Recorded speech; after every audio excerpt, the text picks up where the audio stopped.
Hi everyone, welcome back to another video on our channel, How to Guide. In this tutorial, I'm going to show you how you can change the email of your Genshin Impact account. If that sounds helpful to you, watch this video till the end. So let's get straight into it. Firstly, open up your Genshin Impact account. Then, when you're logged in, click on the account option by hovering over your email address.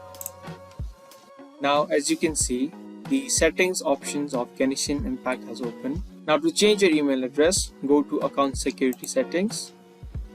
Then, in the second option, click on modify link. In order for you to change your email address, firstly you need to enter a code which will be sent to your current email address. For that, click on send code.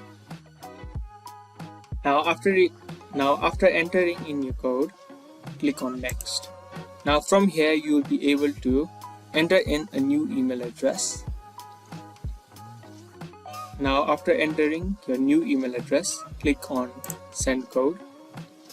Then again a verification code will be sent to your new email address. Enter in your code and click on link. Now as you can see, your new email address has been successfully linked. So those were the easy steps to change your email of Genshin Impact. I hope you guys found this video to be helpful. If you did, don't forget to give us a thumbs up. That's it for this video, and I'll see you in the next one.